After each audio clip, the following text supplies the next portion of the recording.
Buenos días, señorías. Vamos a dar comienzo a la reunión de la Comisión de Educación, Ciencia y Formación Profesional fijada para el día 28 de enero del año en curso. Precisamente hoy se celebra el Día de Santo Tomás de Aquino, que es el patrono de la universidad y, por lo tanto, bueno, pues felicitaciones, señorías. Y le paso la palabra al secretario de la comisión para que proceda a la lectura del orden del día. Muchas gracias, señora presidenta. Buenos días a todos.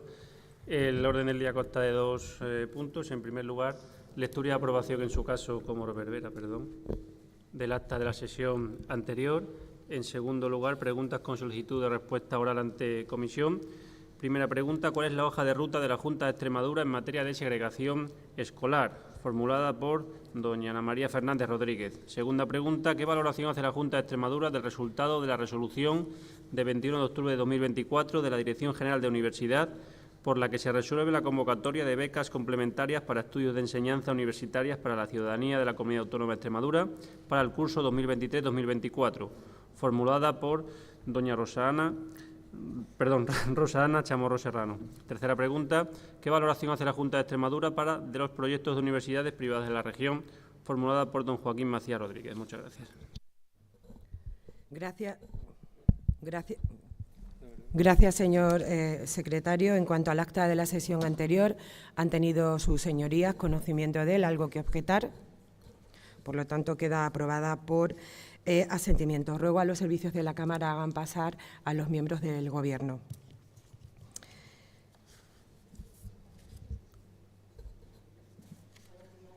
Buenos días.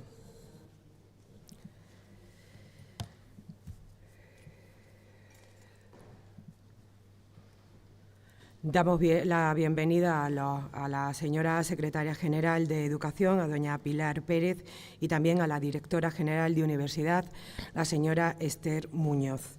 Y pasamos al segundo punto del orden del día, que son las preguntas con solicitud de respuesta oral ante comisión. La primera pregunta, la PROS 521.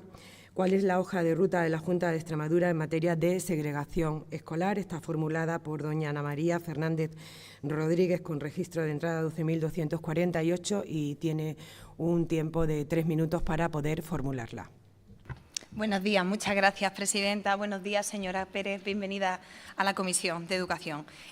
La segregación escolar es un problema de los más complejos del sistema educativo y es un problema estructural. Existen muchos trabajos, estudios, investigaciones que proponen diferentes soluciones para combatirla. Y es verdad que en esas mismas soluciones, aplicadas en diferentes territorios, dan como resultado siempre una mejora de la segregación o incluso, al menos, no se da un aumento de la misma. ¿Se puede combatir la segregación escolar? Sí, y habrá que estudiar qué medidas serían las más adecuadas para aplicar en nuestra comunidad autónoma. Por tanto, no solamente se puede combatir, sino que se debe combatir porque es un imperativo legal de la LOMLOE. Está por primera vez recogido en la norma como un elemento de la desigualdad en el artículo 81 de la misma. Me gustaría que usted no nos dijese que nosotros estuvimos en el Gobierno, porque, como sabe, desde 2015, con los gobiernos socialistas se consiguió, por ejemplo, reducir la tasa de abandono escolar en 15 puntos y pasamos a estar de la fila, de la cola, de los últimos, a estar como las primeras comunidades autónomas en menor tasa de abandono escolar. Ustedes ya llevan casi 2 años en el Gobierno. Y, bueno, de las medidas, aunque hablaremos después, ahora lo que nos gustaría plantearles son las causas de esa segregación. Solamente le menciono 3 de ellas porque consideramos que el resto son sobrevenidas de estas. El nivel socioeconómico es una, el país de origen, la inmigración, ya sea de primera generación o de segunda generación, el origen étnico o cultural es la tercera. Y esas 3 causas tienen algo en común, y es la segregación residencial. Esa segregación residencial es a la que nos referimos desde el Grupo Parlamentario Socialista cuando hablamos de los barrios vulnerables de las zonas urbanas. Todos sabemos dónde están esos barrios vulnerables y todos conocemos cuáles son los centros educativos que se ubican allí. También tenemos otros datos. Por ejemplo, cuando las administraciones aplican políticas para combatir la segregación escolar, se obtienen algunos resultados, como por ejemplo que en esos sistemas educativos menos segregados pues se obtiene mayor rendimiento escolar, que el alumnado vulnerable además obtiene mejor resultado, que hay mayor tasa de retorno positiva y que mejora la cohesión social. Por eso hemos traído esta pregunta, señora Pérez. Si nosotros queremos una sociedad con mayor cohesión social, con un crecimiento positivo, donde el alumnado vulnerable obtenga mejores resultados y además obtenga mayor rendimiento académico, suponemos que combatir la segregación escolar debe ser un objetivo de la Junta de Extremadura. Por ello, le preguntamos hoy cuál es la hoja de ruta de la Junta de Extremadura en materia de segregación escolar para combatirla y, por supuesto, por cumplimiento de la LOMLOE. Muchas gracias. Gracias, señora Fernández. Para responder a la pregunta, la señora Pérez, secretaria general de Educación, tiene un tiempo de 10 minutos. Gracias, señora presidenta. Buenos días, señorías. Señora Fernández, voy a confesarle que no dejan ustedes de sorprenderme. Lo primero que me ha dicho en sus 3 minutos iniciales de intervención es literal: nos gustaría que no nos dijese que estuvimos en el Gobierno, que ustedes han estado en el Gobierno de Extremadura más de 30 años, no vamos a obviar la historia. Ustedes que son tanto de memoria histórica, bueno, pues también hay que recordar que ustedes formaron parte de la historia de Extremadura, con sus luces y con sus sombras, por supuesto. En cuanto a la pregunta, ¿cuál es la hoja de ruta de la Junta de Extremadura en materia de segregación escolar? Me he permitido leerla en voz alta y literalmente, porque la respuesta es muy sencilla. La Junta de Extremadura no tiene hoja de ruta en materia de segregación escolar. La Junta de Extremadura tiene hoja de ruta en materia de inclusión, en materia de igualdad de oportunidades y en materia de equidad, señora Fernández. Esa es la hoja de ruta de la Junta de Extremadura. Las situaciones se pueden abordar en positivo o en negativo. Se pueden abordar para afrontar el problema o se pueden abordar, como está haciendo usted hoy aquí, para generar preocupación. Y mire, que la Junta de Extremadura está llevando a cabo políticas que garantizan la igualdad de oportunidades de los alumnos es algo incuestionable. Esas políticas están sustentadas en presupuestos y esas políticas están sustentadas en realidades y en hechos que son incuestionables e incontestables, y también son hechos contrastables. Y se lo voy a demostrar ahora mismo. Los presupuestos generales de la Comunidad Autónoma de 2024, los primeros del Partido Popular, contemplaban para políticas educativas 87,8 millones de euros más que los presupuestos de la anterior Administración socialista. Los presupuestos para 2025, si los hubieran apoyado los grupos de la oposición, habrían contado con 115,7 millones de euros más para políticas educativas y podríamos haber avanzado mucho más en igualdad de oportunidades y en inclusión. No obstante, continuaremos con los presupuestos del 24, que, como ya digo, eran presupuestos históricos, eran presupuestos expansivos y han sido unos presupuestos históricos también en materia de educación, como digo, con 87,8 millones de euros más para políticas educativas. Y en cuanto a los hechos incuestionables de los que le hablaba, que garantizan esas políticas educativas de igualdad, de oportunidades, de inclusión, bueno, pues es incuestionable que en nuestra región tenemos menos alumnos en los centros educativos. 5.000 alumnos menos en 2 cursos, en infantil y primaria. Y, sin embargo, esa situación demográfica la hemos aprovechado como una oportunidad para mejorar la calidad de la educación y para que ningún alumno se nos quede atrás, para ofrecer más respuestas educativas a la diversidad de los alumnos, para ofrecer una educación más personalizada. ¿Qué hemos hecho? Hemos bajado la ratio en los centros educativos de la región, ya lo hemos dicho en otras ocasiones aquí, en infantil de 25 a 22 alumnos por aula. El próximo curso se completará el segundo ciclo con 22 alumnos en 5 años. Hemos bajado también la ratio en bachillerato de 35 a 30 y en los centros rurales, que sé también que les preocupan a ustedes, hemos exigido menos alumnos para mantener los grupos, 2 alumnos menos linealmente en los grupos mixtos de los centros incompletos. Y no nos hemos quedado quedado ahí. Podíamos haber bajado las ratios y haber bajado también las plantillas, pero no lo hemos hecho. Lo que hemos hecho ha sido incrementar las plantillas, 5.000 alumnos menos y tenemos más de 16.000 docentes en los centros educativos de la región. Hemos incrementado las plantillas orgánicas y hemos incrementado las plantillas funcionales, con lo cual, como le digo, la atención es más personalizada y las diferencias que pueda haber entre los alumnos por sus diferentes circunstancias, que no son solo las que usted ha mencionado, también las circunstancias personales de cada alumno, se pueden atender mucho mejor porque hay más recursos humanos en los centros educativos de la región. Y no solo con las medidas ordinarias, sino también con medidas y con programas coyunturales. Se han incrementado también los profesionales en los centros educativos en 545 profesionales más en los programas de mejora del éxito educativo. En los tradicionales ProA+, el Conectados, el Incluye o el Orienta 21 se han sumado ahora 130 profesionales más a partir del 10 de enero para los nuevos programas de refuerzo de la comprensión lectora y de la competencia matemática. Y no solo eso, no solamente hemos atendido de manera ordinaria y estructural a la diversidad de alumnos que tenemos en los centros educativos de la región, sino que también hemos incrementado las medidas especializadas para los alumnos que lo requieran. Y por eso, ya lo sabe usted, hemos puesto en marcha medidas como incrementar los orientadores en los institutos que tienen más de 840 alumnos de la región, que ya cuentan con 2 orientadores. Se han implantado orientadores de plantilla funcional en los centros de adultos de la región, que también son un colectivo que hay que atender dentro de su diversidad. Hemos incrementado las aulas especializadas, con 10 aulas especializadas más en los centros educativos de la región este curso, 6 aulas TEA y 4 aulas abiertas. Hemos creado 2 subsedes de los equipos de atención del alumnado con trastorno del espectro del autismo para que puedan reducir su ámbito de actuación, porque antes era provincial, y tenemos 2 subsedes, una nueva en Plasencia y otra en Villanueva de la Serena. Hemos creado 3 unidades centralizadas de recursos para la atención de alumnos con altas capacidades que no existían, para la atención del alumnado con trastorno del espectro del autismo, y hemos creado una nueva para avanzar en los centros educativos y mejorar en la comprensión lectora y en la competencia matemática. La unidad se denomina con el acrónimo UCALEM. ¿Qué más medidas especializadas hemos puesto en marcha en los centros educativos de la región? Tenemos más ATES cuidadores en los centros ordinarios de la región, 90 más que con la administración anterior. Tenemos más de 500 ATES cuidadores en los centros de la región y además les hemos dado estabilidad, incluyéndolo en la relación de puestos de trabajo de la Consejería de Educación.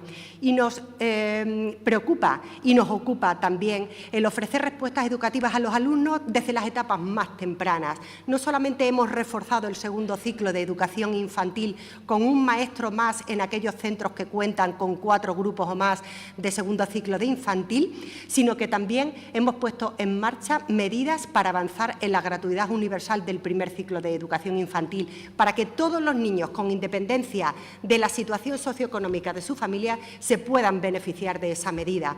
¿Y qué hemos hecho para avanzar en la gratuidad universal del primer ciclo de educación infantil? Bueno, pues el programa experimental 1-2 de la anterior administración, que lo financió con fondos coyunturales del Mecanismo de Recuperación y Resiliencia, lo hemos asumido con fondos propios de la comunidad autónoma y se va a ofertar dentro de la oferta, valga la redundancia del término, de la oferta propia de los centros públicos de la región, y vamos a asumir el coste de los profesionales de los TEI que imparten enseñanzas en el primer ciclo de educación infantil con fondos propios de la comunidad autónoma, y a ello vamos a destinar 8 millones de euros, dando estabilidad a ese programa experimental y dando estabilidad también a los profesionales que en ella estaban trabajando, porque antes estaban vinculados a unos fondos finalistas que se agotaban, que eran los fondos del Mecanismo de Recuperación y Resiliencia.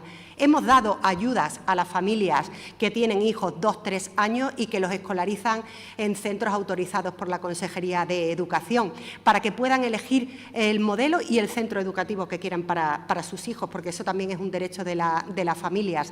Y También hemos incrementado las ayudas a los ayuntamientos para que puedan hacer frente a los gastos de funcionamiento de sus escuelas infantiles con 1 millón de euros más en el curso 24-25 y así hemos alcanzado la cifra de 5 millones de euros para contribuir a que las administraciones locales tengan menos coste en el mantenimiento de esas escuelas infantiles de titularidad municipal o de gestión municipal, porque también las tenemos de gestión cedida. Porque a nosotros lo que nos interesa, lo que nos preocupa y lo que nos ocupa son los extremeños y son los alumnos dentro de su diversidad y dentro de su heterogeneidad. Y por eso todas estas medidas, señora Fernández. Hay otras que a ustedes a lo mejor les gustan menos, que es lo que está relacionado con la internacionalización de la educación y nosotros tampoco nos queremos quedar a nadie ahí en el camino y por eso hemos puesto en marcha medidas para que todos los alumnos no solamente tengan acceso a intercambios con otras regiones, con el extranjero, que son los intercambios escolares, también porque se han incrementado las partidas presupuestadas para ello y que lleguen a más alumnos, priorizando sobre todo los alumnos de las zonas rurales, los alumnos que tengan menor renta familiar. Hemos incrementado también los destinatarios de los programas de inmersión lingüística, priorizando sobre todo las zonas rurales. Cuanto más rural la zona de residencia del alumno, más puntuación para acceder a las inmersiones lingüísticas. Desde la Consejería de Educación hemos firmado un consorcio, hemos conseguido un consorcio para la acreditación de los Erasmus de los centros rurales de formación profesional, para que esos alumnos que a lo mejor tenían más dificultades para acceder a los Erasmus por la inestabilidad de las plantillas puedan acceder a ellas y se han beneficiado 14 centros de formación profesional rurales y estamos trabajando en otro consorcio para que se acrediten 15 centros. La acreditación es de la Consejería, pero se pueden beneficiar 15 centros de formación profesional rurales. Hemos puesto en marcha un programa experimental para la acreditación B1 de los alumnos de secciones bilingües de cuarto de ESO y de segundo de los ciclos formativos de grado medio, para que los alumnos no solamente tengan los conocimientos de idioma, sino que los puedan acreditar, que eso es lo que les va a abrir las puertas de su futuro académico y de su futuro profesional.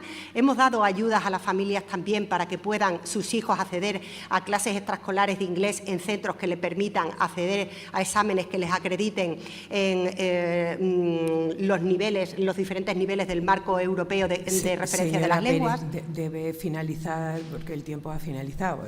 Sí, yo finalizo, señora presidenta, le agradezco el tiempo. Señora Fernández, en definitiva, podría seguir porque se han puesto en marcha tantísimas medidas para garantizar la igualdad de oportunidades de todos los alumnos extremeños, con independencia de sus circunstancias particulares, con independencia de la situación socioeconómica de las familias, con independencia de su lugar de residencia, que evidentemente en 10 minutos es imposible describirlas. Muchas gracias, señora presidenta. Gracias a usted, señora secretaria. Para turno de réplica tiene la señora Fernández un tiempo de 5 minutos. Muchas gracias, presidenta. Señora Pérez, nosotros le podemos sorprender, pero a usted, a nosotros no.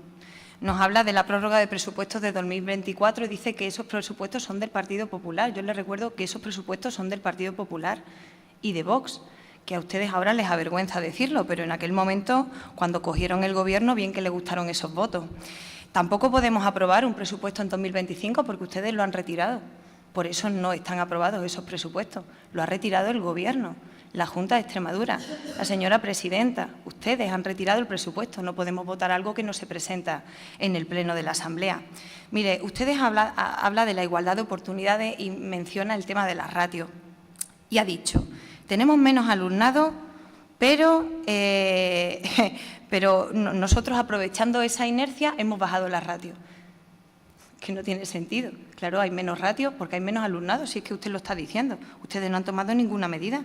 Ha bajado el número de alumnos y, por tanto, baja la ratio. Lo que está claro es que en materia de segregación escolar ustedes no han tomado ninguna medida, porque para ustedes no es una preocupación cuando hay un problema estructural en el sistema educativo. Ya lo vimos en los presupuestos también. Y todos esos programas que usted habla, todos esos programas vienen de gobiernos socialistas, tanto regionales como el Gobierno central, al que a usted nada le gusta. todos esos programas de los que usted habla, del refuerzo de matemáticas, de la competencia matemática, de la competencia lingüística, del PROA, todo eso viene del Gobierno de España y todos los que usted ha mencionado, los de la comunidad autónoma, vienen de gobiernos socialistas. Nosotros lo que queríamos es que nos dijeran qué es lo que van a hacer ustedes, propio, con nombre y apellido. Eso es lo que le pedíamos. Y mire, ustedes consideran que hay que descender la ratio. Yo le pregunto, ¿en todos los centros educativos por igual? Sin importar qué centro educativo. ¿Es lo mismo un centro educativo público donde existe segregación escolar en un barrio vulnerable que en un centro en el que no existe la segregación? Incluso, como usted sabe, en algunos centros donde no existe aparentemente esa segregación escolar entre el alumnado del mismo nivel, al separarlos por clase, aparece esa segregación. Esas son las medidas que nosotros queríamos plantearle hoy aquí. Veníamos a debatir seriamente sobre este tema. Queríamos hacerle una propuesta, señora Pérez, a tenderle la mano. Donde hay más alumnado vulnerable, la plantilla docente, desde el Partido Socialista creemos que no puede ser la misma que en un centro educativo donde sí existe la segregación. Por eso la definición de la plantilla, la que usted va a mantener, no puede depender del número del alumnado, sino de las necesidades de los centros educativos y las necesidades del propio alumnado. Mire, le pongo un ejemplo más. ¿Dónde hay más demanda de destinos docentes? ¿En los centros con alto porcentaje de segregación o en los que no existe? ¿Dónde prefieren más trabajar los docentes y las docentes extremeñas? El Partido Socialista defiende que las aulas deben ser el reflejo de la sociedad, una fotografía lo más real posible a Extremadura. ¿Qué va a hacer el Partido Popular para combatir la segregación escolar? Esa era la pregunta, señora Pérez. Mire, le voy a exponer algunas medidas que usted puede encontrar recogidas en cualquier estudio donde se plantee esta cuestión para revertirla, que era la intención que tenía esta pregunta. Primero, establecer planes contra el abandono escolar, que garanticen el apoyo, que garanticen la orientación necesaria al alumnado más vulnerable. Como sabe, este programa ya se aplica en Extremadura y viene del Gobierno de España y se llama PROA Plus, y usted lo ha mencionado. También garantizar la gratuidad de las etapas obligatorias, por ejemplo, aplicar la Ley 3/2020 que garantiza la gratuidad de libros de texto y material escolar, el derecho, por ejemplo, también al comedor escolar y las aulas matinales gratuitas, medidas que ya les dejó realizadas el Gobierno socialista anterior y que ahora no se aplican. La escolarización temprana en el primer ciclo de educación infantil, pero a través de la creación de plazas públicas y gratuitas, señora Pérez, para la cual ustedes han rechazado, fondos para continuar impulsando esa escolarización temprana, esa detección precoz de necesidades de la que le hemos hablado en más de una ocasión. Y también otra medida es extender la gratuidad de los servicios complementarios. Bueno, pues todas esas medidas, todas, y usted ha mencionado muchas de ellas, venían realizadas por gobiernos socialistas, tanto en el ámbito autonómico como en el del ámbito del Gobierno central. Por eso hoy queríamos preguntarle que qué va a hacer el Partido Popular, que qué va a hacer la Junta de Extremadura en materia de segregación escolar. Si usted no plantea ninguna medida, nosotros consideramos que usted no considera que es un problema estructural. Y eso nos preocupa más, nos vamos peor que hemos llegado. ¿Ustedes van a garantizar más plazas públicas y gratuitas de 0 a 3? ¿Las van a crear? ¿Van a volver a rechazar fondos del Gobierno? ¿Van a volver a poner los comedores escolares? ¿Ustedes qué van a hacer en Extremadura? ¿Cuál es su hoja de ruta? Si la pregunta era muy sencilla. Díganos al menos una medida con nombres y apellidos suya, de su Gobierno, que crean en ella, que piensen que al llevarla a cabo va a disminuir la segregación escolar en los centros educativos extremeños, de esos barrios vulnerables, de esas zonas segregadas residenciales. Y si todavía no están aplicando alguna, señora Pérez, por eso le preguntábamos por su hoja de ruta y le extendemos la mano. Le extendemos la mano, señora Pérez. Si están estudiando dónde se produce, por ejemplo, en mayor medida, qué criterios son los que más afectan, si tienen soluciones que le hayan planteado, por ejemplo, colectivos, asociaciones o la propia comunidad educativa. Esa era la pregunta, señora Pérez. Pero usted no me ha dicho ni una sola medida que el Gobierno del Partido Popular haya puesto en marcha. En definitiva, lo que queremos es que nos traslade cómo van a combatir la segregación escolar. Esos programas ya los conocemos porque ya existían. El Gobierno socialista les dejó medidas en marcha que revierten la segregación escolar y ahora ustedes están gobernando. Por eso lo que queremos trasladarles es que usted nos cuente qué es lo que van a hacer ustedes, si se lo han planteado, si se lo van a plantear. Y si no es así, le repito, el Partido Socialista les tiende la mano. Era un debate. Pero con ustedes muchas veces eso es absolutamente imposible. Ya lo hemos visto con los presupuestos. Muchas gracias. Gracias, señora Fernández. Para turno de dúplica tiene la señora Pérez un tiempo de 5 minutos. Señora Fernández, le leí la pregunta al principio porque usted cree que ha preguntado una cosa y realmente no ha preguntado lo que dice que ha preguntado. Es que usted ha preguntado literalmente que cuál es la hoja de ruta en materia de segregación escolar. Es que, ¿qué gobierno? Es que no creo que nadie se plantee tener hoja de ruta para segregar. Es que es lo que usted ha preguntado. O sea, que lo primero que tendría que hacer es formular las preguntas en condiciones. A lo mejor es un defecto mío personal, que soy filóloga y tiendo a leerme las preguntas en la literalidad. Otra cosa es lo que usted quiere hacer con la pregunta. Luego, la intención. Si usted tiene tono propositivo, como decía, presente una propuesta de impulso. Pero usted lo que ha venido aquí es hacer una pregunta de control al Gobierno para atacar al Gobierno y para intentar ponerse medallas. Yo entiendo que usted, habiendo entrado en la Ejecutiva Nacional del PSOE, tendrá que hacer mérito. Pero, mire, aquí nosotros no vamos a entrar en las diatribas lingüísticas, que es lo que usted viene a desarrollar. Segregación escolar es un término acuñado desde un planteamiento negativo. Es que nosotros afrontamos la diversidad del alumnado de los centros educativos de la región desde un punto de vista positivo. Nosotros pensamos en la inclusión, nosotros pensamos en la igualdad de oportunidades y pensamos en avanzar. Nosotros estamos centrados en avanzar, estamos centrados en Extremadura, estamos centrados en los extremeños y estamos centrados en la comunidad educativa extremeña. Que se hicieron cosas positivas en el pasado, ya se lo dije antes, los gobiernos tienen luces y sombras, todos los gobiernos. Y nosotros las cosas positivas las hemos mantenido y si hemos podido las hemos mejorado. Y de hecho se han mejorado porque un presupuesto que cuenta con 87,8 millones de euros más para educación permite hacer muchas cosas más. Usted ha hablado de las bajadas de ratio y se ha quedado ahí. Las oraciones hay que escucharlas completas. Nosotros hemos dicho, hemos bajado las ratios y lo hemos acompañado de un incremento de plantilla que nos ha supuesto un esfuerzo presupuestario, pero hemos creído que el esfuerzo valía la pena, porque con eso abordas el problema estructuralmente. Cuando tocan a menos alumnos por profesor, el profesor ordinario puede ofrecer más respuestas educativas al alumnado, se puede atender mejor la diversidad. Y más cuestiones que le voy a decir. Usted quería escuchar cosas que ha hecho este Gobierno que ustedes no hicieron. Le voy a recordar las infraestructuras educativas, el Plan de Infraestructuras Educativas 2016-2020, que se fueron ustedes del Gobierno después de 8 años y no fueron capaces de ejecutarlo ni al 50%. Y ha tenido que llegar el Gobierno del Partido Popular, el Gobierno de la presidenta Guardiola, para desempolvarlo, para sacarlo del olvido y para sacarlo del ostracismo. Y prácticamente está ya todo impulsado. Las 25 actuaciones que quedaban sin ejecutar están prácticamente todas lanzadas. La que mayores dificultades está teniendo es el Centro de Educación Especial PROA de Cáceres, pero también estamos revisando el proyecto, revisando los precios para que salga próximamente a licitación. Mire usted el perfil del contratante, porque cada día salen actuaciones de obras en las infraestructuras educativas en los centros educativos de la región. 340 actuaciones en infraestructuras educativas solamente en 2024 y tenemos 722 centros educativos en la región. Con lo cual, en un solo año hemos tenido que actuar en prácticamente la mitad de las infraestructuras educativas. 170 actuaciones de esas 345 ya terminadas, 80 en ejecución y 95 en diferentes fases del proceso de lo relacionado con los proyectos. Eso también es pensar en los alumnos, pensar en la igualdad de oportunidades de todos los alumnos, para que todos los alumnos tengan centros educativos dignos, porque había un plan de infraestructuras educativas donde había 2 centros de educación especial que estaban en unas situaciones deplorables y que ustedes no habían conseguido ejecutar.